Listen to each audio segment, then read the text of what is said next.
പ്രഭാഷകൻ 28:3.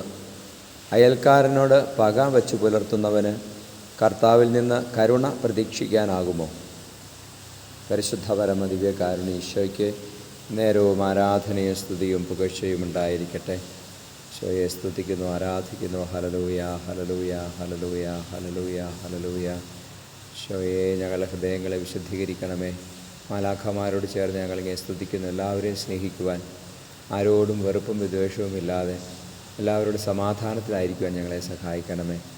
അയൽക്കാരനോട്, സ്നേഹിതനോട്, സഹോദരങ്ങളോട് പക വെച്ച് പുലർത്താതിരിക്കുവാൻ, കർത്താവെ അങ്ങയുടെ കരുണ യാചിക്കുവാൻ, അങ്ങയുടെ കരുണയിൽ ആശ്രയിക്കുവാൻ, അങ്ങയുടെ കരുണ മറ്റുള്ളവർക്ക് നൽകുവാനൊക്കെ എന്നെ സഹായിക്കണമേ. Hallelujah, hallelujah. ഈശോയെ, ഞങ്ങളെ അനുഗ്രഹിക്കണമേ. നമ്മുടെ കർത്താവ് മിശിഹായുടെ കൃപയും പിതാവായ ദൈവത്തിൻ്റെ സ്നേഹവും പരിശുദ്ധാത്മാവിൻ്റെ സഹവാസവും നിങ്ങളോടുകൂടി ഉണ്ടായിരിക്കട്ടെ, ഇപ്പോഴും എപ്പോഴും എന്നേക്കും. ആമേൻ.